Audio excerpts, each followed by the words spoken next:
How you doing? I'm Callan and this is Slapped Ham. Boy, we've got an action-packed episode for you today. These are the scariest video clips going around the internet right now. So hit that subscribe button and get ready for more spooky content just like this.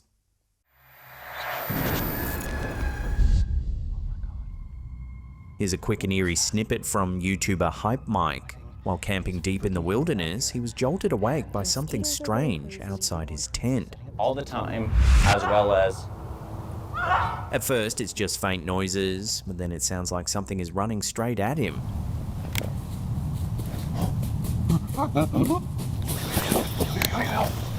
You can clearly hear footsteps pounding the ground, mixed with low moans and unsettling grunts, circling the tent in the darkness.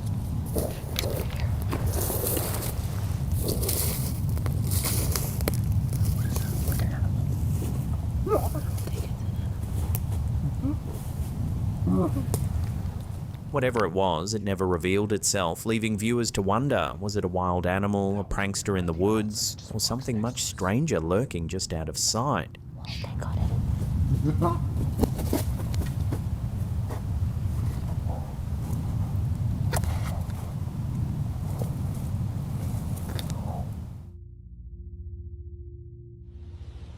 Another quick and strange one, this time from Brazil. Uploaded to Instagram by OVNIs vs UFOs 2, a driver's dashcam captured something incredible while traveling down a dark highway. Oh, que porra é essa? Out of nowhere, 4 luminous spheres appear in the sky, gliding silently overhead and passing directly above the car. Oh, que porra é essa? The orbs keep perfect formation as they drift out of sight, leaving viewers debating if this was advanced military tech, drones, or a genuine UFO encounter. So what do you think? A coordinated man-made display or something otherworldly lighting up the skies of Brazil?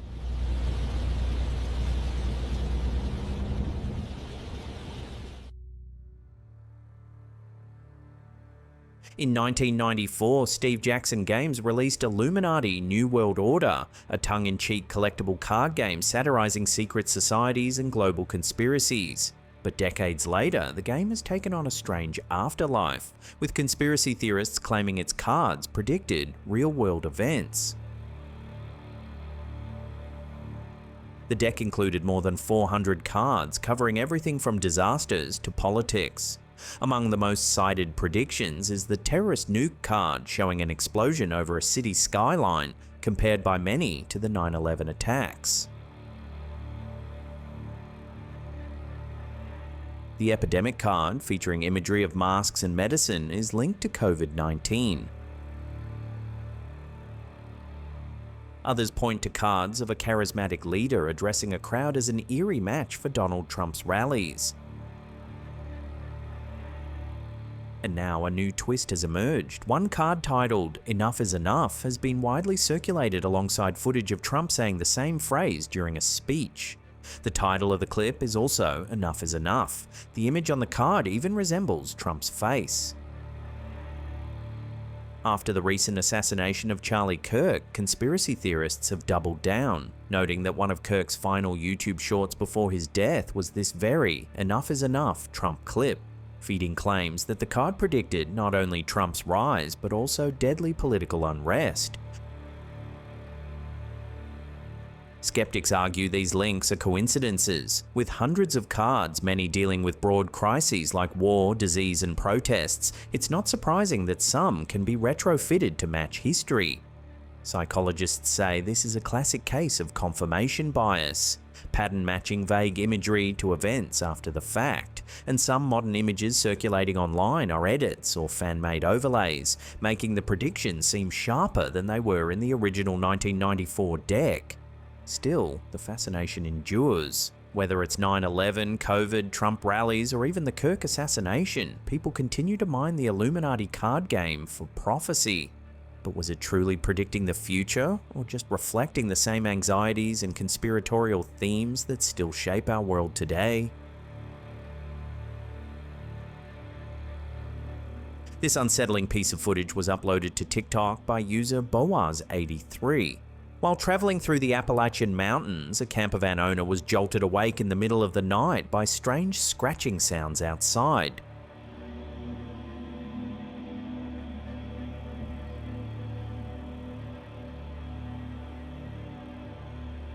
For a brief moment, its glowing eyes pierced through the darkness.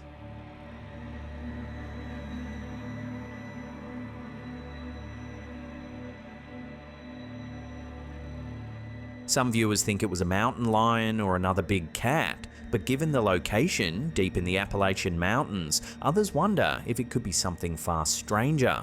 The Appalachians are rich with supernatural lore. Tales of the Mothman, a winged, red-eyed creature said to be an omen of disaster, have circulated since the 1960s.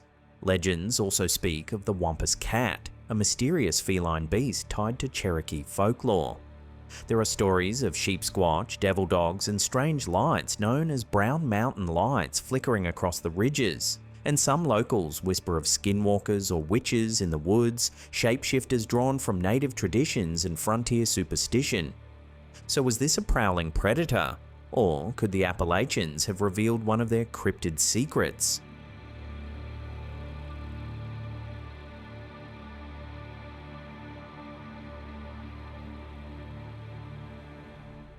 In 1882, Captain Morton and his family moved into a quiet Cheltenham home, only to find themselves at the centre of one of England's most documented hauntings. The chief witness was their 19-year-old daughter, Rosa C. Morton, scientifically trained, later a physician, who would go on to record dozens of encounters.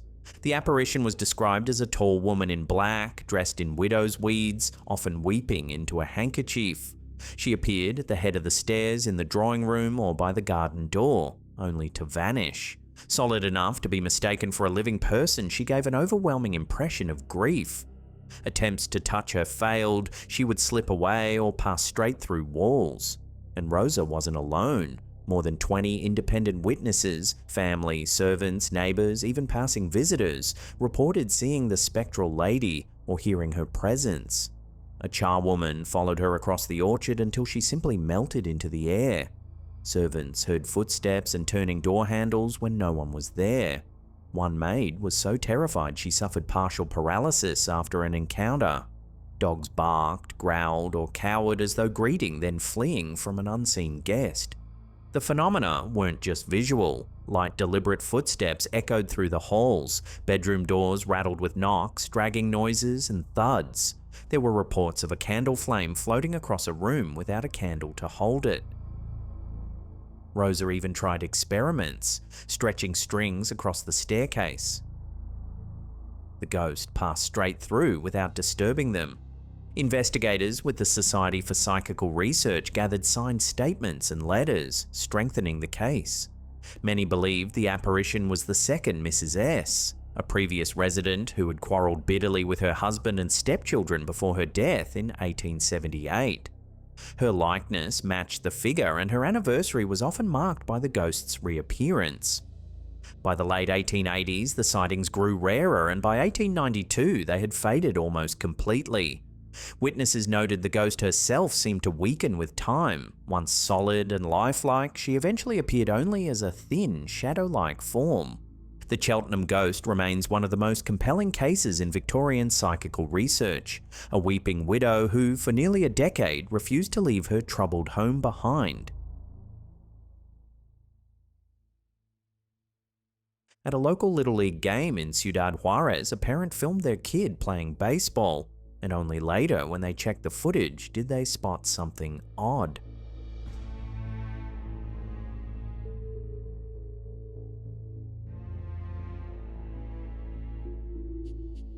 In the clip, uploaded by Captain Zor, you can see the two strange figures at the rear of the field.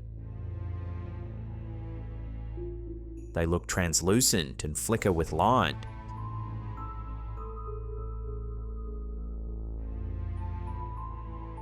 According to the uploader, the figures didn't appear to the naked eye. They only showed up when the video was replayed. The OP calls them interdimensional beings.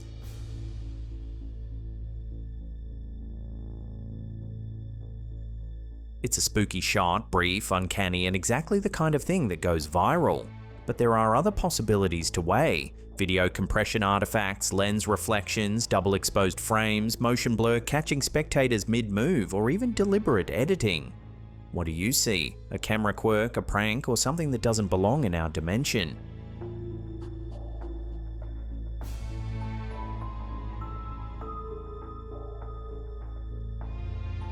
Before we get to one of the UK's most baffling UFO mysteries, remember to hit that like button and share this around with your friends and family.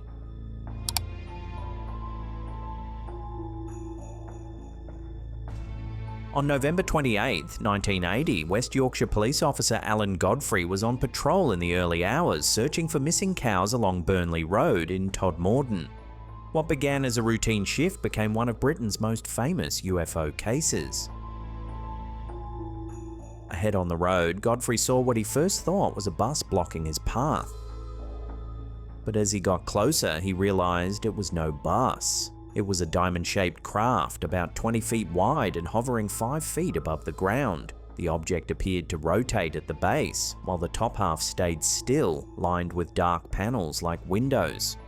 Bushes nearby shook violently as if battered by wind, yet his car was silent and still. Godfrey tried to radio in, but got no response. As he began sketching the object, there was a flash of blinding light. And then, suddenly, he found himself driving 40 yards further up the road. Disoriented, his patrol car's lights off. When he returned to the spot, the wet road showed a dry, circular patch in a swirling pattern, with broken twigs scattered nearby. Though he thought only minutes had passed, back at the station nearly half an hour was gone. His boots were later found split at the soles as if he'd been dragged. Godfrey wasn't alone. Other police officers in Halifax and Greater Manchester reported strange blue pulsating lights darting across the sky at the same time. Civilian witnesses described brilliant white objects moving through the valley in the very direction Godfrey was travelling. 8 months later, under hypnosis, Godfrey recalled a bizarre scene, being in a room with a bearded man in biblical robes named Yosef and small robot-like beings with lamp-shaped heads. Details eerily similar to grey alien reports. But Godfrey himself admitted he couldn't be sure if this was memory, dream, or fantasy. After filing his official report, Godfrey's life took a darker turn. The Ministry of Defence denied ever receiving it despite multiple police submissions. Godfrey was hounded by harassment, placed under psychiatric evaluation, accused of fabricating stories, and even barred from entering his own station without escort. He eventually retired in 1984. To this day, Alan Godfrey insists the UFO encounter was real, and with multiple witnesses, physical traces, and missing time, the Todmorden case remains one of the most compelling and controversial UFO mysteries in British history. Well, that's the end of the episode. Thank you so much for watching. Now, if you can't get enough of what we do here at Slaptam, then consider watching some more content here. Leave us a comment down below. Let us know which one of these clips you thought was the scariest or weirdest. We love getting your feedback. And that's it for me. I'll see you all next time.